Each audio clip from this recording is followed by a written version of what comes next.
Okay, we are streaming. I would just like to announce to people that we're conducting a meeting of the Kingston City School District Board of Education under the provisions in the Governor's Executive Order dated March 13th, 2002, Executive Order number 202, which permits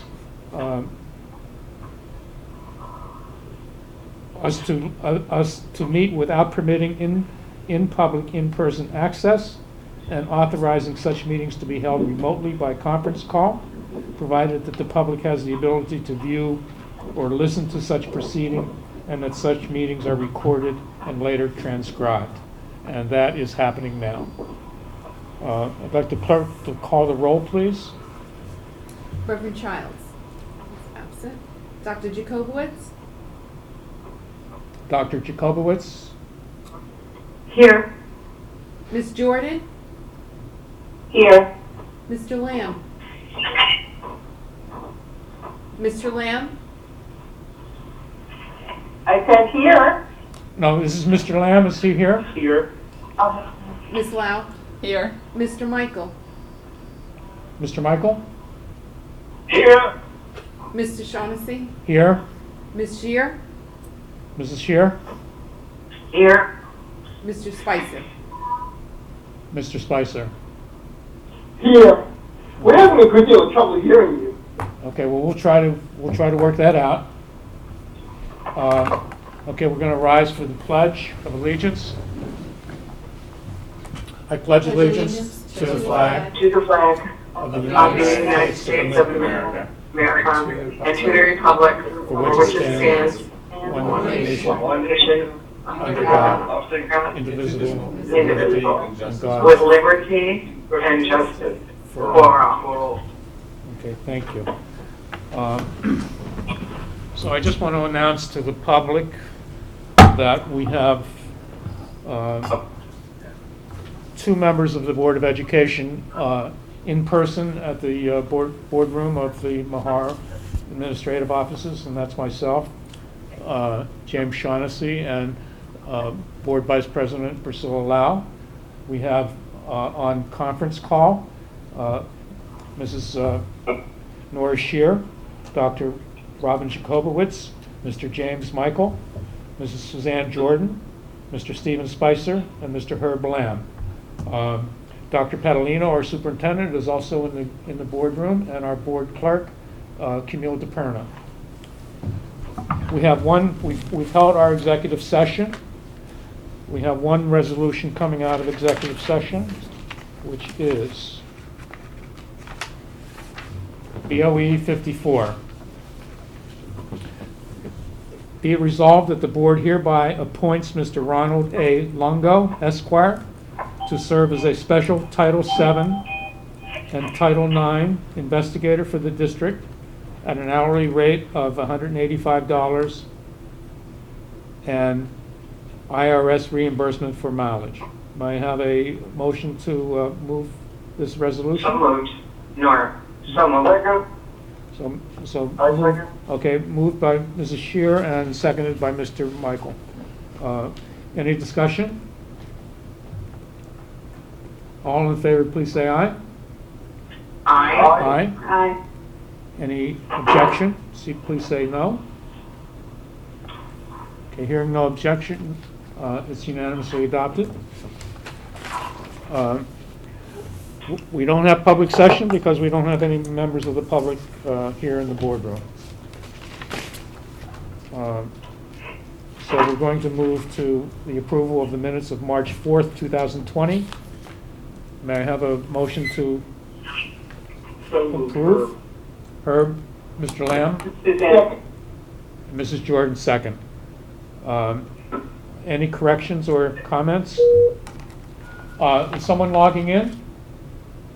Yeah, Jim Child's here, I'm sorry. Okay, so Reverend Childs has just joined us, and so we have all board members present or on the conference call. Okay, I don't know if you've heard the the resolution coming out of executive session, Reverend Childs, it was, I don't think, we voted on it, so it's appointing Mr. Ronald A. Lungo, Esquire, to serve as a special Title VII and Title IX investigator. It's already been adopted. Okay, thank Okay, you. and we can fill you in on the particulars of that later on. So I think the motion to approve the minutes is on the table. Hearing no corrections or questions, I'll ask for a vote. All in favor, please say aye. Aye. Aye. Aye. Opposed, say nay. Hearing no nays, it's unanimously adopted.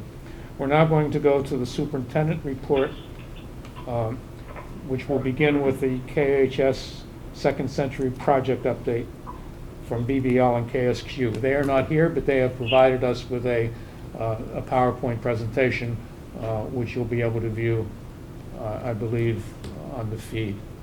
And I will.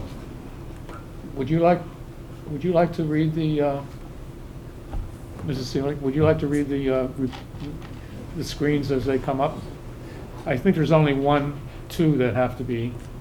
I don't have a microphone though. Oh, okay, so. And I can do that. Okay. I can do that. If I you will can just, take your- yeah, if you could just control. Okay, so obviously the KSQ and BBL are not here today, but we do have some updates around the high school construction.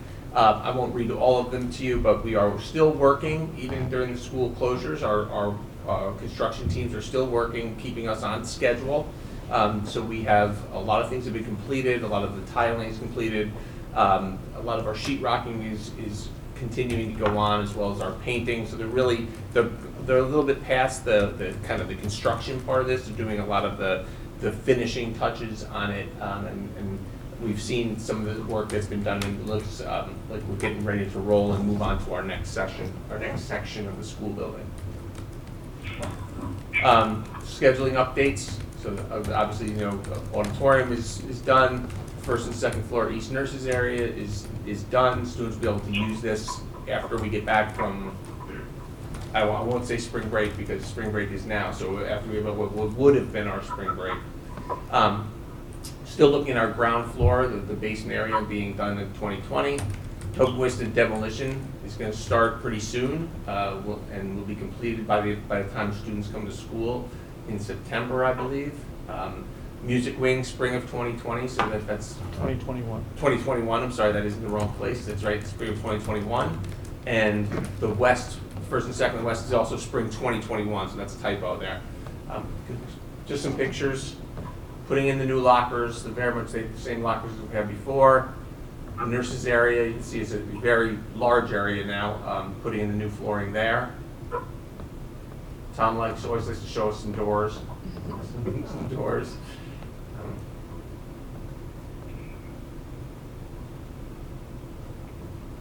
There's our tech that keeps showing it that every time there's so much wiring going through.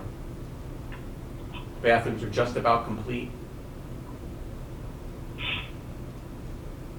And that's more mechanicals. And that's it. Okay. Any questions from board members? Mr. Michael? Yes, will the PowerPoint be uploaded online for the community to view? Yes, we can do that. And the right. dates, the completion dates for the music room and the first and second floor west will be corrected as well. That'll be 2021. Thank you. Okay. And Okay. Dr. Padalino is going to provide us with an update on school closings. So just some updates, as you all know. Obviously, there's no new news here about what's going on.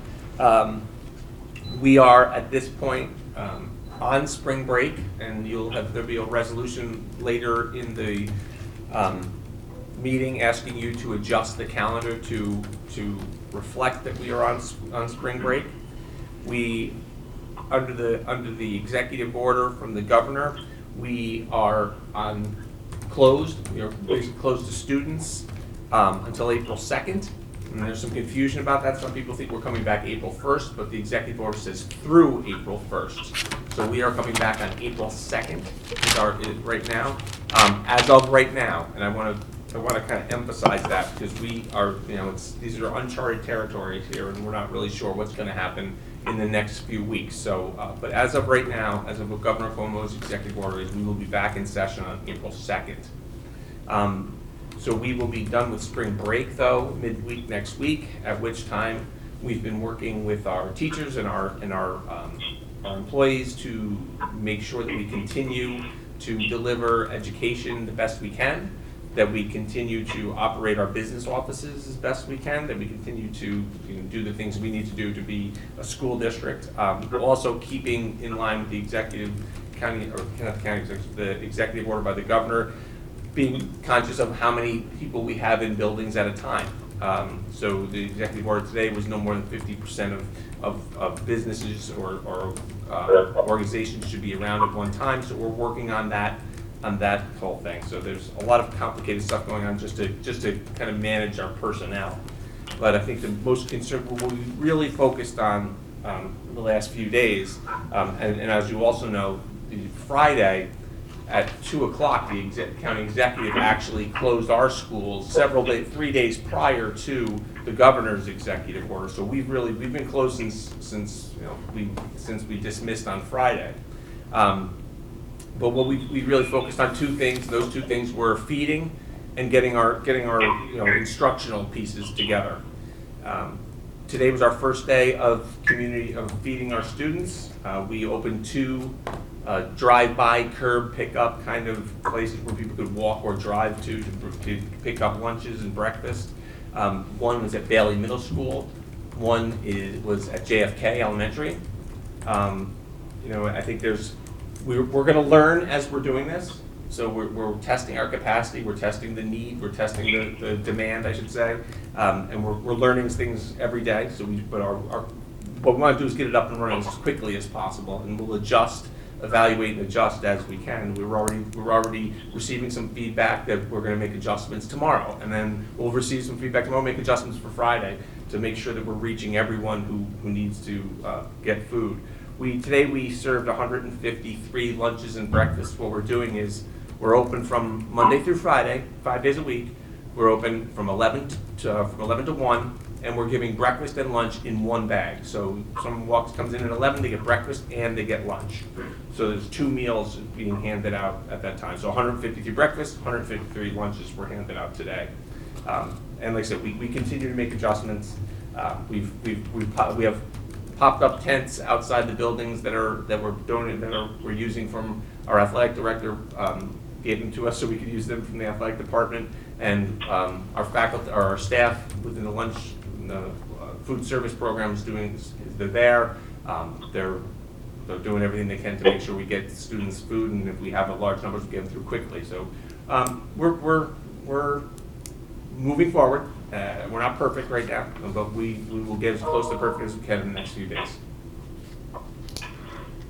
Can I ask a question? Please do. How did we get the information out? Was that sent out by text or something to people to know that they're getting food? Yes, we sent it. We put it on our website. We put it on Facebook. We put it on text messages. We send out the emails. We had and we also let all our buildings know so they could utilize what they had. One of the things that struggled for us was we were out already when this came down. So the county executive put us out, and it was 2 o'clock on a Friday afternoon. Our kids went home and never came back, so we couldn't put things in backpacks and those kind of things. So Right. we used the communication that we had in front of us to do that. Okay. Thanks. Can I ask about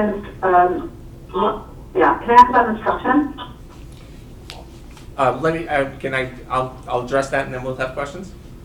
Is that okay? I'm sorry, I didn't hear you. I'm gonna talk about that next, and maybe you can ask questions after that. Oh, sure. Okay, yeah, sorry, Thanks. go ahead. No, it's okay. So, our student instruction, we are, again, treating this week as spring break. And our intention is during this time, we are putting together our programs, getting our technology together, making sure we kind of have everything we need in place and ready to roll. Some of that stuff's going to happen in the next few days as far as getting our technology out there. But student instruction, we're really looking at a couple of phases. This first phase between now and April 1st is really, or April 2nd, is really going to be about this the retention and to fight regression.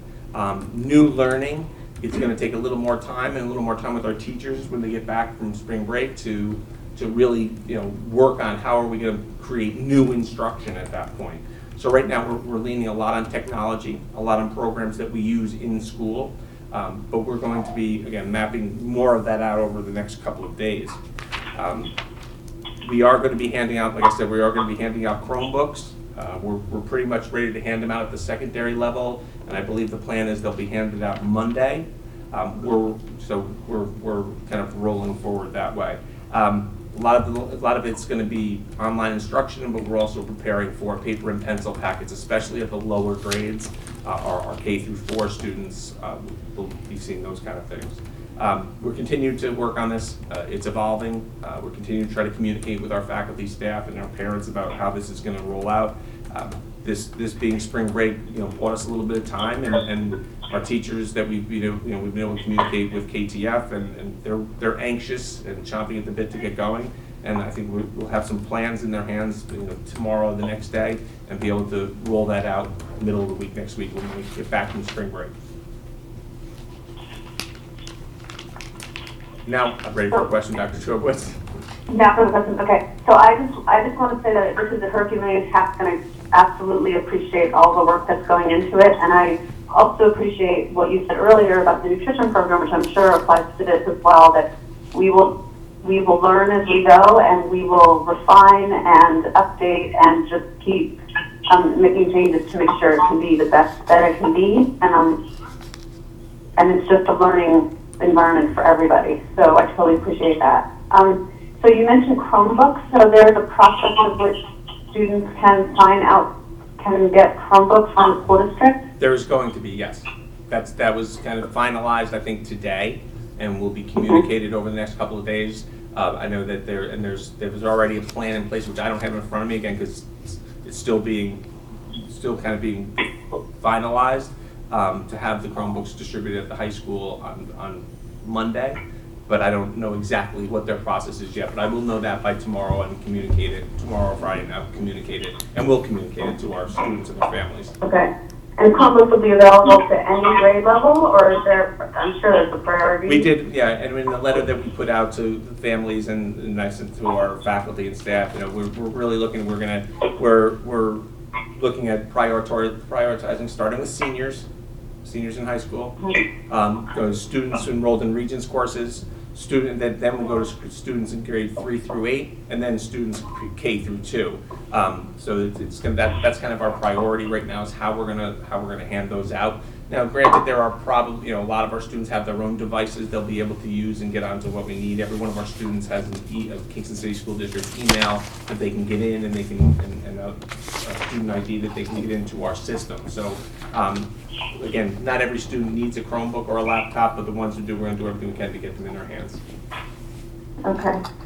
And can you talk a little bit about training for teachers and how we're working with teachers? I mean, you said this initial phase will be about fighting regression, so I imagine that means kind of working with the programs that we have online already, but then there's going to have to, maybe, I don't know, we'll have to move to some kind of online instruction, and that's hard. And so I'm just wondering how we're thinking about that. Yeah, I mean, that's what we need. That's what we need time for between middle of next week and April 2nd. If we have to extend past that April 2nd date, we need to get things in line for that. We're really looking at this in 3 phases. We have our initial phase, which is right now, which is our focus on fighting regression and helping keep students kind of current to where they are. Phase 2 is going to have to be something looking at what happens if we're here until May 1st. What happens if it's another month? So that phase 2 is what we're going to be working on as soon as our teachers get back. They start figuring out how we're going to do online. Who is going to do online? What would be more appropriate than online for others for certain grades, and how are we going to make that happen?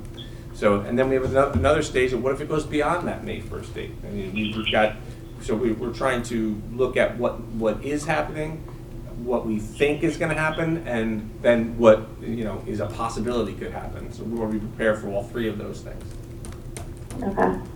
Yeah, that makes sense. And then teachers will reach out to their students by email, I assume, or should students be logging on to Teams and looking at their courses? I mean, yeah, a communication from teacher to student is one of those processes that we're going to have to communicate.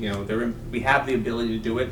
How they are actually, speaking with the teachers about how they're reaching out to the students, I don't have that information yet. But again, that's something that I assume between now and tomorrow or Friday, I'll have from our teaching and learning team. okay. And then I have one more question about state testing if no one else has any other questions. Okay, go ahead. And I'm sure that we don't have an answer to this, but I just want to keep these things on the table because we will have to start talking about them. The 3 through 8 state tests are coming up, and there's been some guidance from the state that I've seen that kind of says, well, we'll extend the date for those, which is not comforting to me.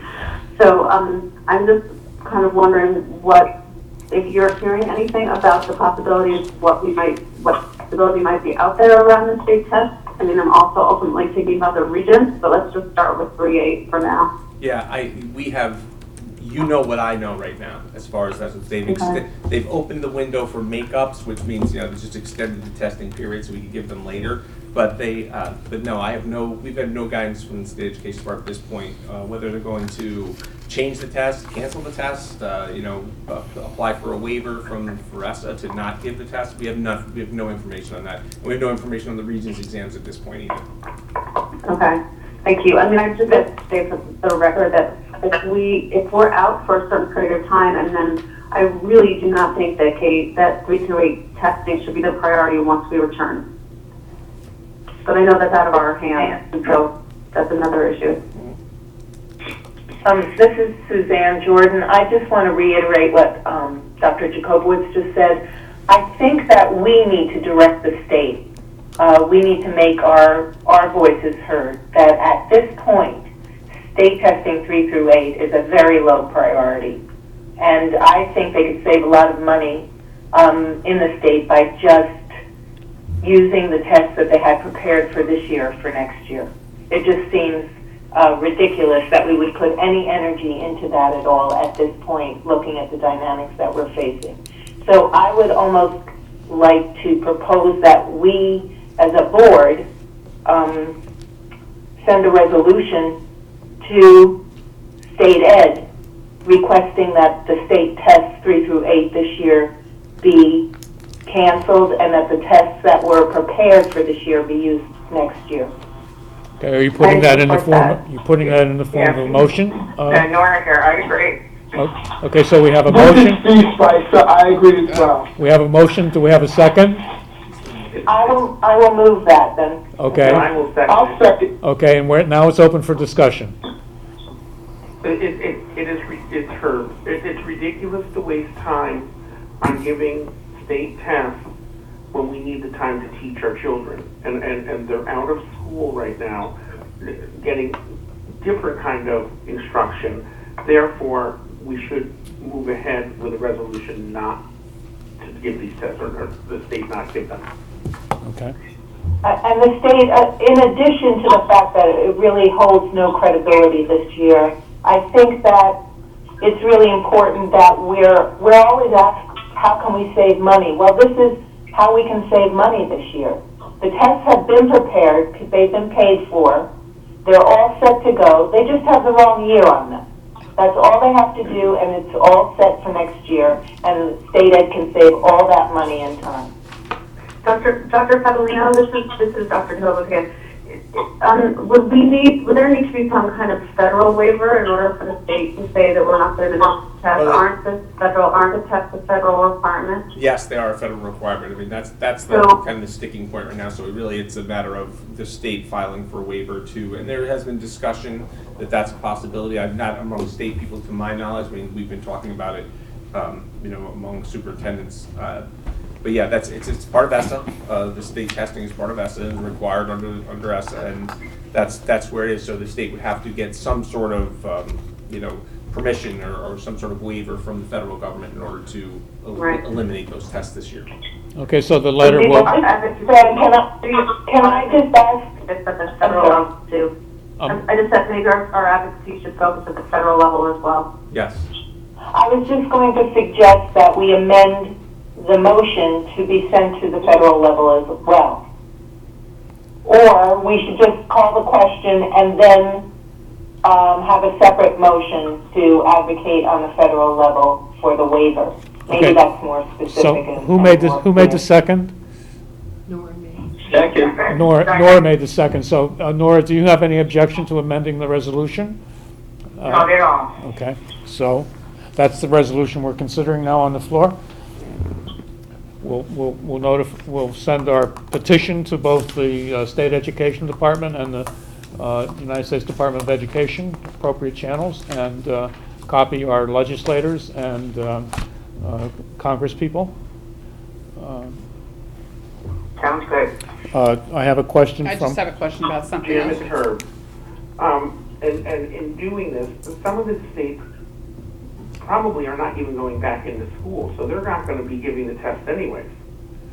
Well, that's a possible, I mean, all of this is new territory, so there's lots of things that are unknown right now.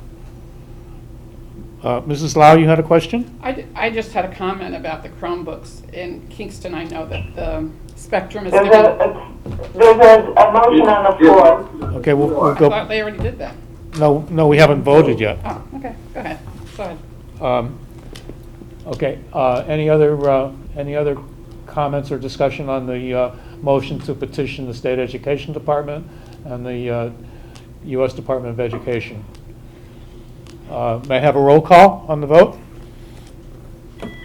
Reverend Childs? Reverend Childs? Yes. Yes. Dr. Jacobowitz? Yes. Ms. Jordan? Yes. Mr. Lamb? Yes. Ms. Lau? Yes. Mr. Michael? Yes. Mr. Shaughnessy? Yes? Ms. Shear? Yes. Mr. Spicer? Yes. Unanimously adopted. Thank you all. Mrs. Lau has a question about the Chromebooks? Just a comment I had, that the Chromebook, that Spectrum Kingston is giving free Wi-Fi to people who don't have Wi-Fi. So if there are people who...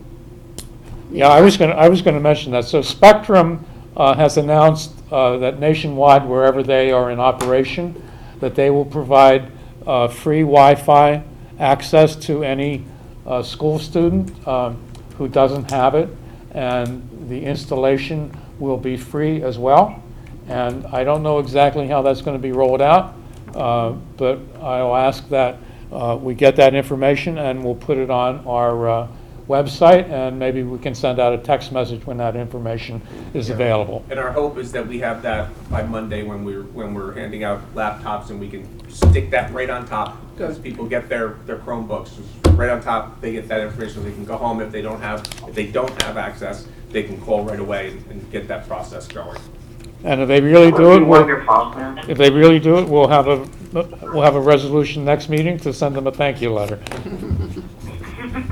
Dr. Padalino, it's Herb. Yes, Mr. Just one more question about instruction would be about, there's a lot of anxiety for seniors and senior parents about the courses that they're taking through the community college, and we worked that through, or? We are working that through. Actually, SUNY Ulster probably is more capable than we are even at the online learning, because the second, our colleges seem to be a little ahead of us on that. But we've communicated with our collegiate teachers and SUNY Ulster, and we feel pretty confident that we'll be able to manage to continue those courses, and our students will get their college credits. I gotta tell you, the team has done a fabulous job, and thank you.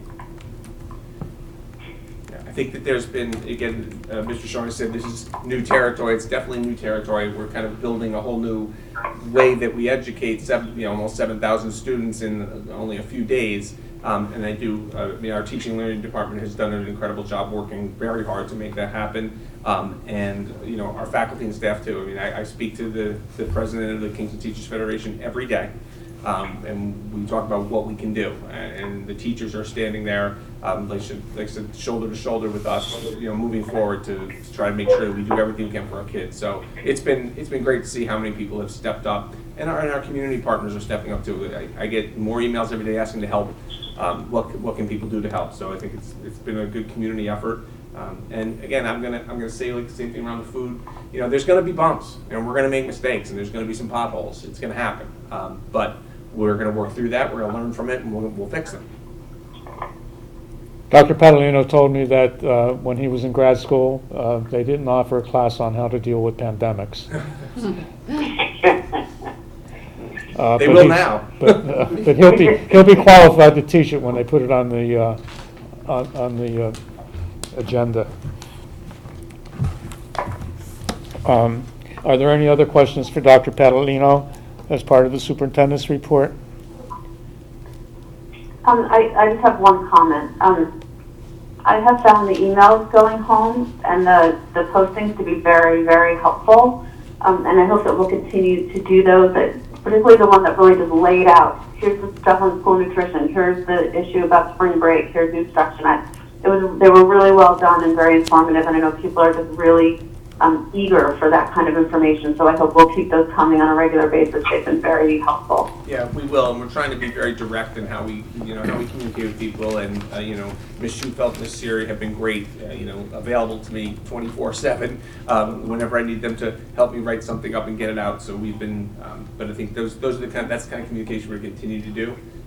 And as soon as we have this put together over the next few days, we're going to send out another very direct and clear communication of how we want to, how we're going to move forward. Great, thank you. Yes, I would like to thank the communication department. They're doing an excellent job, and I know that they will keep updated our district website and our Facebook page. And I don't know whether I'm not very up to date on other social media, but whatever they have, they'll do. Okay, we have on the agenda 2 Board of Education reports. One is the Facilities Committee. Do you have a Facilities Committee report? Yes. Mrs. Shearer? Thank you. Okay, I'll make it brief. Facilities Committee met on March 11th at 3:30 in the COE boardroom at Mahar. The minutes of the January 15th, 2020 meeting were read, unanimously approved. Final draft of the facilities charter and the accompanying flow chart was distributed and discussed. A few spacing and punctuation errors were caught and corrected, and the final version was turned over to our board clerk, Camille, to prepare for the district website. An update on the KHS Second Century project was given by Carly Yavansky from BBL and Armand Condrini from KSQ.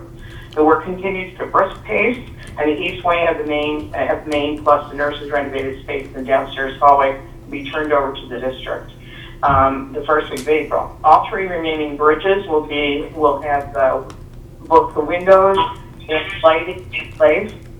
The work on the west wing will in April. Weston Tobin building is being emptied and prepared for abatement and demolition. Tree trimming in front of the old high school will be done by Dave's Tree Service.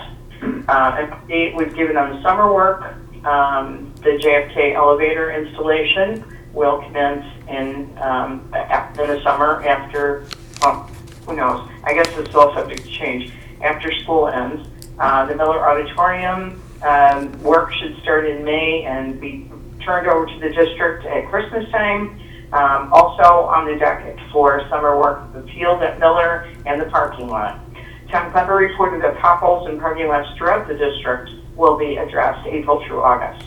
A tour was scheduled in the newly renovated East Wing in Kingston for 3:30 April 1st. And again, that's subject to change. And the trustees and facilities committee members are invited to meet at the student entrance at Center Hall near Mr. Sego's office at 3:30. The next meeting of the facilities committee will be held May 13th at 3:30 p.m. And that concludes my report. Thank you. I'd like to thank the Facilities Committee for taking the the effort to trim the trees in the front of the main building. We want to make sure that they're around for 100 years as well. So now we can move on to the Policy Committee report. Mrs. Jordan? Thank you. The Policy Committee met Friday, March 6th, and we reviewed school safety plans and teams, the Code of Conduct, and Educational Community Standards Address. We also talked about, Policy 1250 for volunteers, and Dr. Patolino reported that the team is looking at making changes in the application form to reflect the changes in current regulations. And the website will include context for the volunteers as well when that's put up. So we're looking for the regs to match the draft, why we would be changing or recommending any changes to the policy. And we want to make sure that parents understand that we are welcoming of volunteers, but there might be differences between the tiers, so that you might not have to apply every year if you're just going to go into a classroom and help, but if you're going to go as a chaperone, you might have to apply for that every year. So that will be on the burner for next month. We decided that the policy for naming facilities and the Hall of Fame to honor past athletes should stand as it is. So we're not going to be recommending any changes to that policy. We will just refer people to the Hall of Fame to make sure that they're making use of it. We discussed again a possible animal policy regarding pets and therapeutic animals and service dogs. I have 2 phone calls into NISPA, but I think they're probably dealing with the current crisis, so they haven't gotten back to me. But the next time we meet, we'll discuss that again. We're also talking about whether there's a need for changes to the policies for field trips and excursions in light of what we're going through right now. So Mr. Olson is looking into what insurance requirements we might want to add to those policies for cancellation to make sure that we're protecting any economic layout that families make. And our next meeting is April 3rd on Friday at 9:30 in the boardroom, excuse me. Thank you. Also, I want to point out... let me just add, the community standard address, the high school students have been very interested and active, but unfortunately, because of the curtailment of school, that's on hold. But the committee all agreed that we're not going to rush into changes to those policies because we'd rather make them wisely and thoughtfully so that they address the issues that we need to at this time. But the students and Jefferson Committee will be involved in that. Thank you. I was at the last Jefferson Committee meeting, and they were very eager to participate in that, and they really stepped up to it. We also, did you mention that we have 2 first readings of two policies? Oh, right. I'm sorry. I was looking at my notes and not at the agenda. So, 8130, school safety plans and teams. Right. And 5300. So we just need to move that. No, we don't move that now, but we just want to announce that they're there. It's the first reading. I'm sorry. My computer's jumping all around, and I can only use one hand. Okay. So that the second one is Code 5300, Code of Conduct, and the changes are on page 25 and 26, and those are available on the website. And also, I believe the minutes of the February 7th Policy Committee meeting are also available on the website. Yes, and they were. Okay, and before we, that's the end of your report? Yes. Okay, are there any questions from board members? Yes. Can I just Yes, Reverend Childs? on the they're talking about on the naming of buildings, and I understand that policy, but do we have anything, for example, the request that we've been getting, I've getting a lot of calls relative to naming or putting on the floor of the gym, Coach Caius, make it Coach Caius Court. So that would be naming a building. That would be acknowledging him, but it would be a building, and all they're looking for is to have something that would be put on the gym floor in honor of Coach Caius. And so I wonder where does that fall relative to that policy. I don't know that it even addresses something like that. Well, that would be part of the naming. That would be part of the naming policy as either a facility as part of the facility of a school building. Yeah. And so that would be It would be covered by that policy, Reverend Childs. So it would have to then be discussed by the board and approved by the board. If they wanted to put him in the Hall of Fame, however, that would not have that same restriction. And we will make sure that the application for appointment or to the Hall of Fame is on the website. It is. There's actually a special link on the website. On the right hand, there's a tab for the Hall of Fame. So you hit that, and then there is a the form you can fill out right online to nominate people. Yeah, I don't believe he's currently in the Hall of Fame, is he?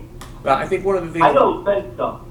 And the conversation also was around specific how we would how the board was looking for some criteria, and I think one of the things the board decided was they were really looking at someone, when they're naming a building, the bringing it forward, the board was looking at people who have served the community and this district for long periods of time, not necessarily for athletic achievement over a life. Those are the two things where a coach, like Coach Cairo, that's someone who was our coach for many, many years here in Kingston City School District at the high school. That's someone who is not necessarily his athletic accomplishments or his accomplishments as a coach, wins and losses, which may be also worthy of the Hall of Fame. But he could be worth. I mean, that would be something that I think to come to the board and say, wow, that's someone, a resolution to the board to maybe consider that. Right, I agree. And I'm sorry. Okay, Mrs. James Jordan. Michael, I must agree that we should have some guidelines within the policy about naming the buildings, not just to be a board's decision. Well, the policy is almost intentionally not specific.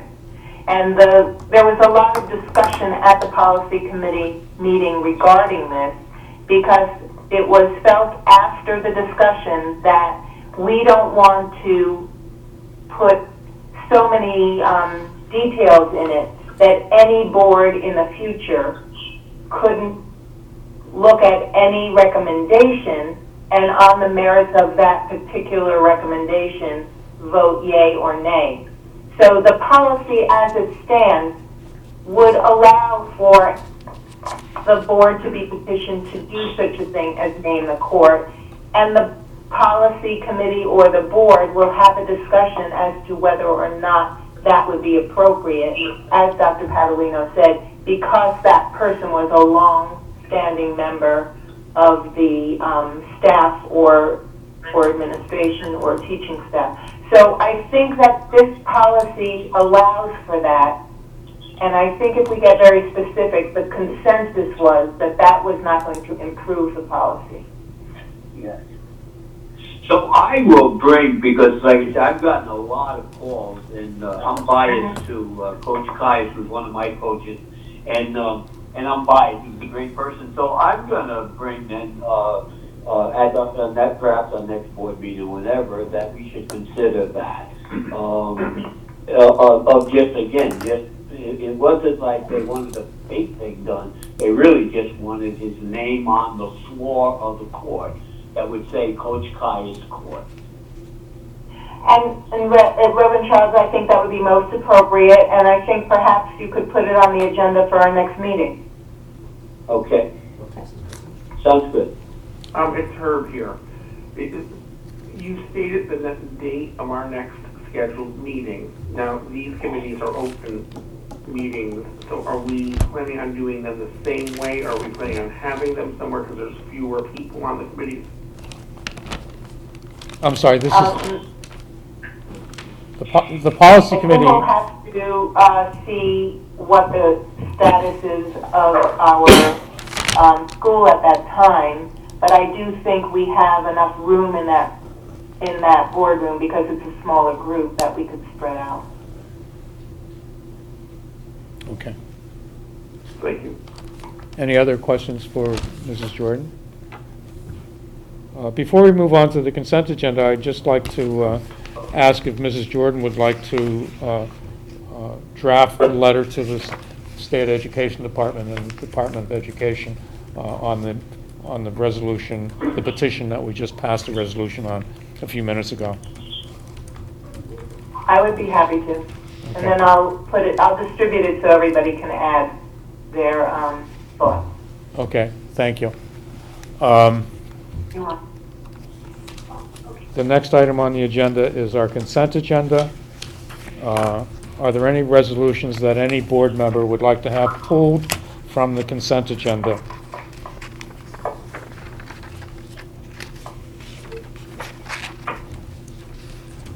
Hearing none, I'll entertain a motion to approve the consent agenda.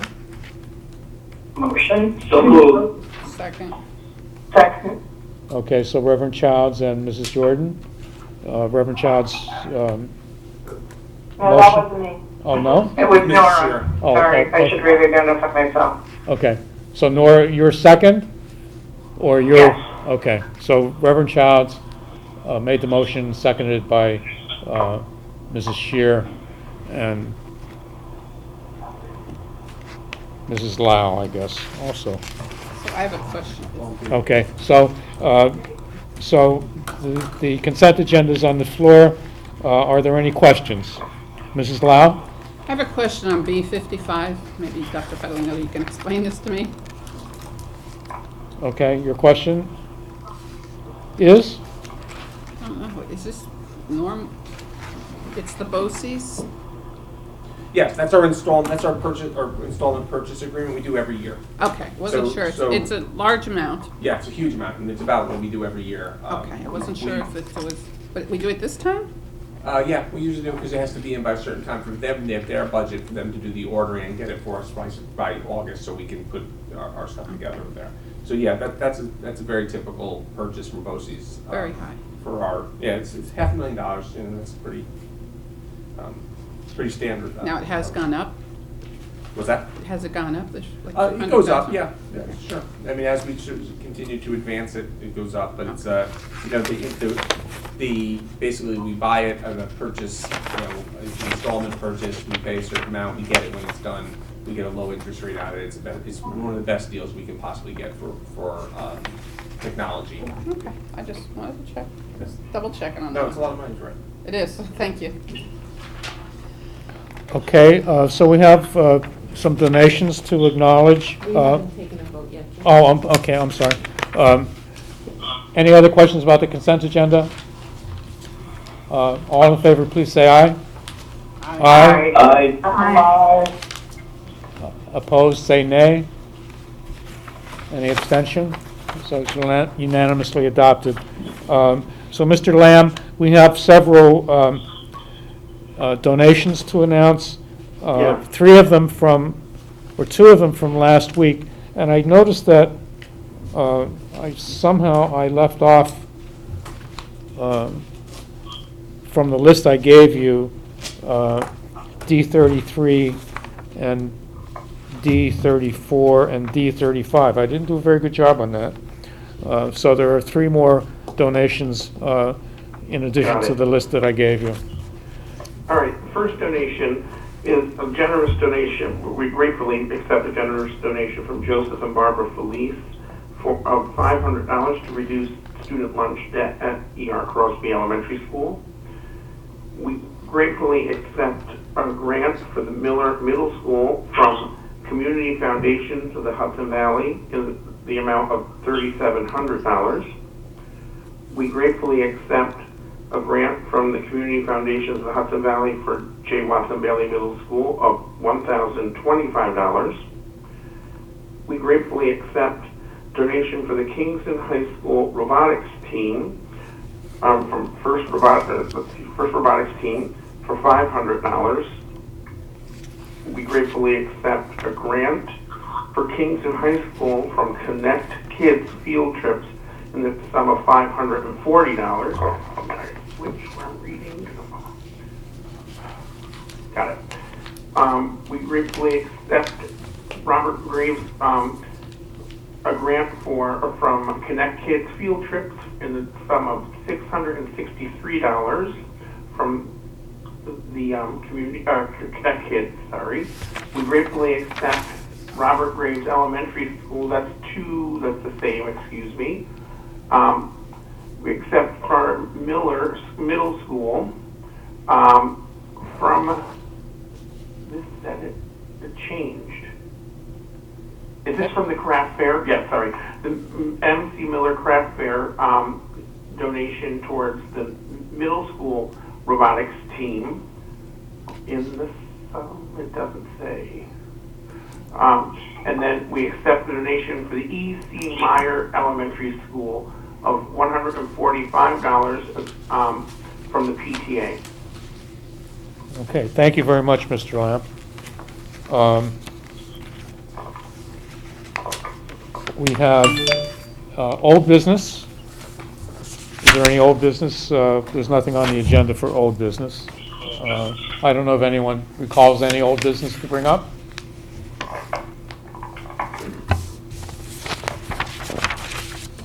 Okay, new business. We have one item of new business that's on the agenda that I will read because it has to do with the, it's BOE 53, amend the 2019-2020 school district calendar.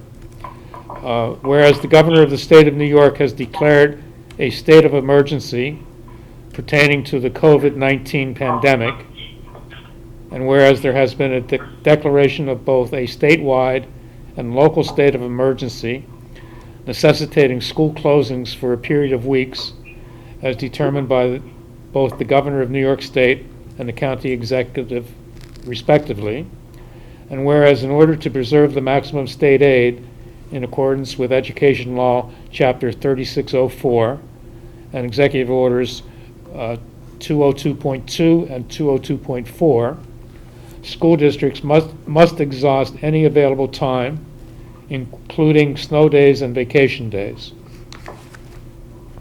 Now therefore be it resolved that upon the recommendation of the Superintendent of Schools, the Board of Education hereby amends the 2019-2020 school district calendar as presented to the board at this meeting, a copy of which amended calendar shall be incorporated by reference within the minutes of this meeting.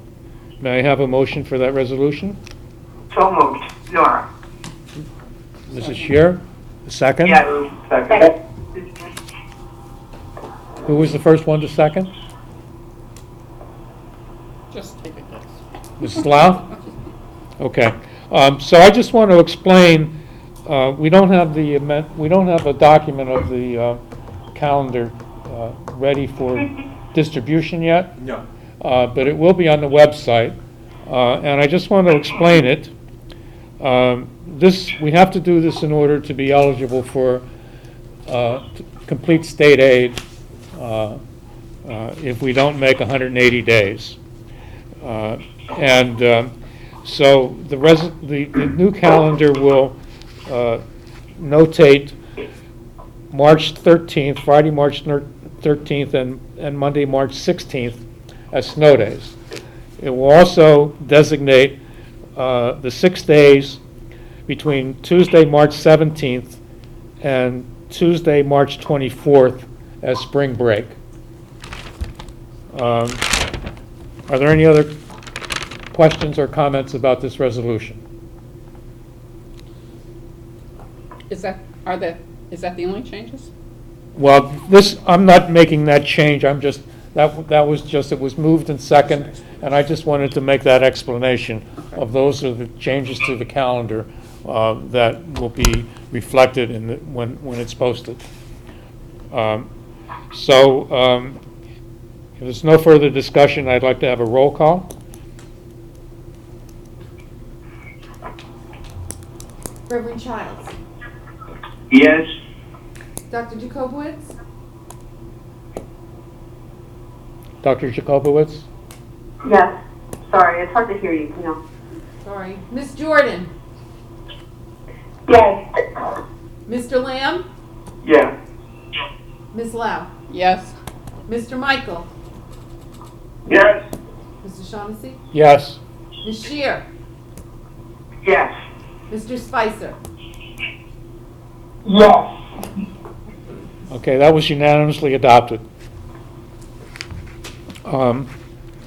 We also have an installment purchase agreement. This is Resolution B55. The purchase agreement is for Kingston City School District classroom technology with Ulster BOCES. Whereas the Kingston City School District of Kingston, New York is interested in entering into a 3-year, 36-month installment purchase agreement, which is an IPA, as it's referred to. That's not a beer type. With Ulster BOCES. The prevailing interest rate is 1.220% and is subject to change on the date of the closing. Based on this information, annual payment is estimated to be $439,308 and will be prorated depending on the closing date. The estimated fiscal impact will be $658,106.32, inclusive of all charges, including interest rate charges. Whereas Dr. Paul Padalino, Superintendent of Schools, and Alan Olson, Assistant Superintendent Deputy Superintendent for Business and Operations, have reviewed the IPA agreement with Ulster BOCES and recommend the acceptance of this agreement. And now therefore be it resolved that the Board of Education of the Kingston City School District of Kingston, New York does hereby accept the installment purchase agreement with Ulster BOCES. May I have a motion to accept this resolution? So moved. So moved. Okay, Mr. Michael was the first to move it, and a second from Reverend Childs. Reverend Childs? Steve can. Okay, we'll give Steve the second. That's good. I'm honored. Okay. A little bit of laughter in this time of crisis is much appreciated. Any discussion of this resolution? All in favor, please say aye. Aye. Aye. Aye. Opposed, say nay. Hearing no nays, it's unanimously adopted. The next item on the agenda is board member announcements. Are there any board members who would like to make an announcement at this time? I'd like to make an announcement. Okay, Mr. Spicer? Yes. I just want to thank Mr. Shaughnessy and Dr. Padalino for outstanding leadership during this crisis. And I'd also like to thank our wonderful teachers and staff for all they're doing for our children. I think all of our leadership is about to be tested, and I think we're off to a very effective start. Thank you. At least for my part, I'm Mr. sure. Shaughnessy, Yes. I have a couple of questions for Dr. Padalino. Okay, go ahead. I noticed our insurance carrier is offering a free webinar about cybersecurity. I think it's essential for Mr. Thompson to attend the webinar. Okay. I'm not aware of the webinar, but I'll find out. There is an announcement in the board library for this meeting, I believe. Yeah, I think it's in Utica. Yeah, Utica National Okay. webinar. And you have another question? The concern I have about I don't know, is it a webinar or a conference? I'm not sure. I don't. I thought it was a conference. Yeah, it's a webinar. Oh, a webinar, that would be perfect. Right. Okay. Yeah, it will be be essential for Mr. Thompson to attend the webinar. It's free. Okay, well, we will make that suggestion. The board doesn't really have authority to direct a school employee other than the superintendent, and I think the deputy superintendents, but we'll certainly ask Dr. Padalino to pass that information along to Mr. Thompson. I will. Any other? My second question. Okay, go ahead. Dr. Padalino, you are invited by the state to attend my brother's Cuba symposium in Albany next month. Yes. Will you be delighted to attend? We are working with our group that's working at Brothers at Bard, trying to see if they want to attend. So we're trying to figure that out. I'm not sure if it's going to happen now, but we were allowed to bring a certain number of people. So I've been working with Ms. Schufeld, and we reached out to our two directors up at the high school that do Brothers at Bard to see if they wanted to come along. And we also would like them to bring some student ambassadors, which is one of the things that they're asking us to do. So we're working on that. But yeah, I went last year, and I'll probably go this year also. But just be aware Very that well, thank you. just be aware that it may be canceled, because I'm sure there'll be more than 50 people there.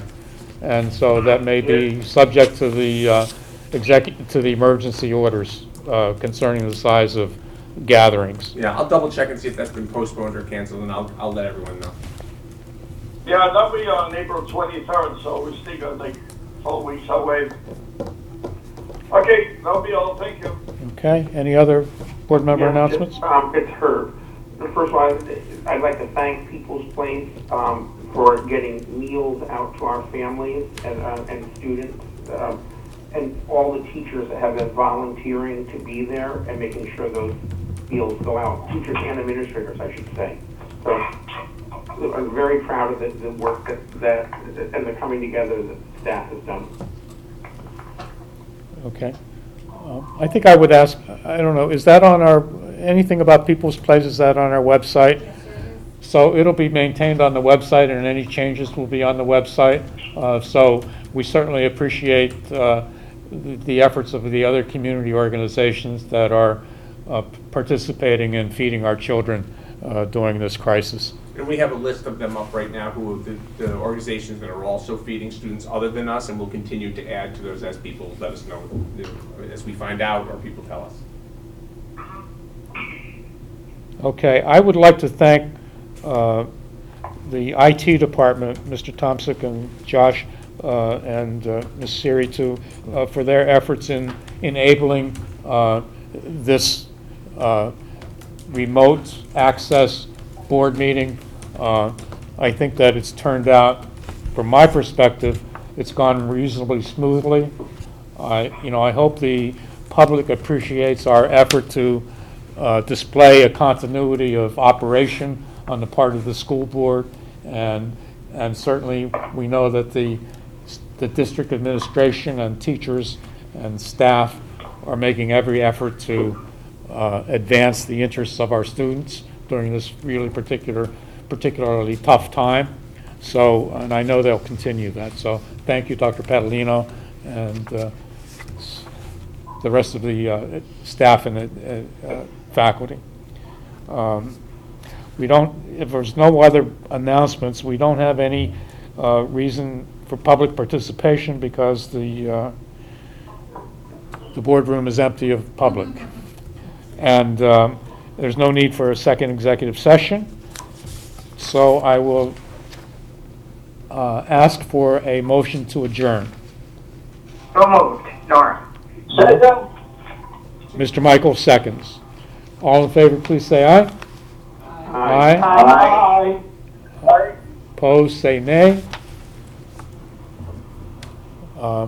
Okay, so the public session is over, and this is the end of our live streaming.